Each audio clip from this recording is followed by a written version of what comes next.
तुम जाके किसानों से बातचीत करके आओ। ट्रेंच आया यहाँ पर बातचीत करने के लिए और ट्रेंच ने किसानों को आके कहा कि आओ और मेरे से बातचीत करो, बेगू आओ, बेगू में आगे बातचीत की जाए मेरे से। किसानों ने ट्रेंच से बातचीत करने से मना कर दिया। किसानों ने कहा यार बातचीत किस बात की, हमारे जो भी समस्याएं थी हमने अनूप सिंह जी को बताई, अनूप सिंह जी ने सारी समस्याएं मान ली। तू मरा था वहां पे, तू कह रहा था ये बोल्शेविक समझौता है, इस चक्कर में हमारे तो अनूप सिंह को गिरफ्तार कर लिया, इस अमृतलाल को भेज दिया, इसने वो समझौते मानने से मना कर दिया। तो अब सबसे बड़ी समस्या तो तू है और हम तेरे से बातचीत नहीं करेंगे। उल्टा एक गांव और हुआ करता था, रायता नाम करके गांव हुआ करता। किसानों ने ट्रेंच को कहा गया रायता आ जा, अब जो भी रायता फैलेगा वो यहीं करेंगे अपने, तो तू यहाँ आके हमसे बातचीत कर ले। ट्रेंच यहाँ पर आना नहीं चाहता था। ट्रेंच ने कहा मैं बुलाऊं वहां पर।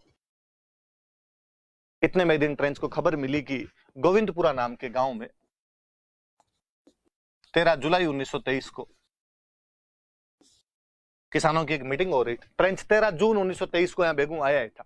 आने के एक महीने बाद 13 जुलाई 1923 को गोविंदपुरा नाम के गांव में एक मीटिंग हो रही थी और ट्रेंच ने कहा कि चलो किसान वहां इकट्ठे हैं, मैं वहां जाके किसानों से बातचीत करता हूँ।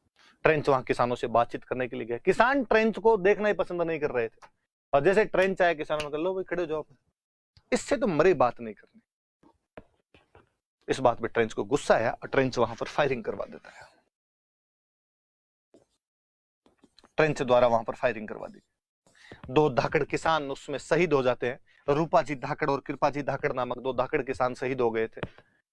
याद रहे, इनके नाम पूछे जाएंगे, याद रखे जाने चाहिए इनके नाम कि बेगू किसान आंदोलन के दौरान कौन से धाकड़ किसान शहीद हुए थे। तो रूपाजी धाकड़ और कृपाजी धाकड़। आज भी जो बेगू का कॉलेज है उनका नाम रूपाजी और कृपाजी के नाम पर है। गोविंदपुरा नाम के गांव में 13 जुलाई 1923 का यह हत्याकांड था। इसमें ट्रेंच नाम के एक अंग्रेज अधिकारी द्वारा फायरिंग के आदेश दिए गए थे या फायरिंग करवाई गई थी। तो ये याद रखना भाई बात था। ये रूपाजी और कृपाजी की फोटो वहां पर जो लगी हुई है बेगू के अंदर, तो वो फोटो है। हम और पढ़ते हैं थोड़ी सी बातें। अखबारों के अंदर क्या चीज हुई क्या चीज नहीं हुई, वही अखबार राजस्थान केसरी, प्रताप, तरुण राजस्थान।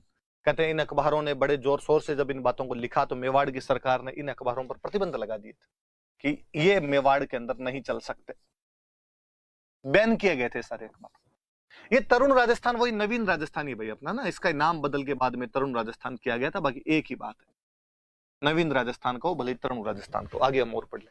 इस अखबार ने तो बड़ी एक जोरदार लाइन लिखी थी। इसने फतेह सिंह जी को एड्रेस करते हुए लिखा था कि फतेह सिंह जी, हम चाहते हैं कि आप अपने बेटे भूपाल सिंह को जो आपने शासन के राइट्स दे दिए हैं उनको वापस ले लिया जाए। हम आपके अधीन रहने के लिए तैयार है, पर भूपाल सिंह जी अब अंग्रेजों की कठपुतली बनते जा रहे हैं, जैसा अंग्रेज कहते हैं वैसा करते हैं, इसलिए प्लीज आप इनसे अधिकार वापस लेकर हमें गोरी सरकार से बचाओ।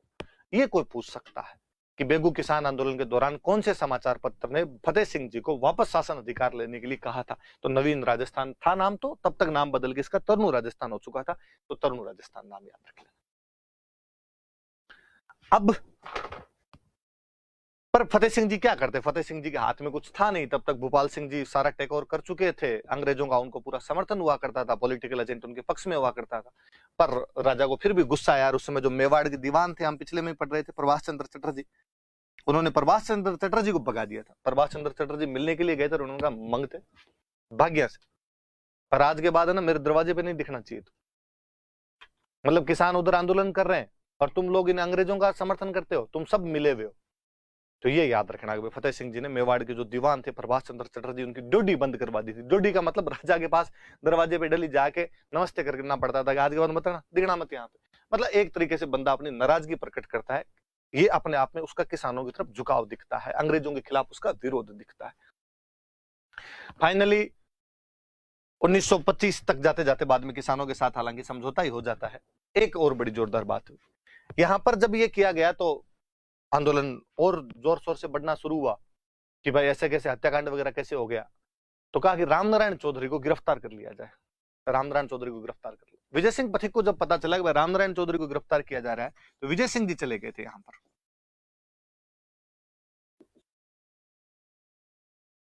और विजय सिंह जी को 10 सितंबर 1923 को गिरफ्तार कर लिया गया। विजय सिंह जी इसी आंदोलन में गिरफ्तार हुए थे। मैं बिजोलिया पढ़ा रहा था तो मैंने कहा था विजय सिंह गिरफ्तार हो गए थे, तो इस बेगू वाले के अंदर उनको गिरफ्तार कर लिया गया था, पर दोनों समानांतर चल रहे हैं, तो बिजोलिया से इधर बेगू आ गए थे। 10 सितंबर 1923 को उनको गिरफ्तार कर लिया गया। फिर फाइनली 1927 के अंदर जाके वो रिहा हुए थे। उससे पहले ही किसानों के साथ में समझौता कर लिया गया, उनकी कई बातें वगैरह मान ली गई थी, तो आंदोलन बाद में धीरे धीरे अपने आप ही समाप्त हो गया था। तो ये बेगुं वाला आंदोलन याद रखना भाई।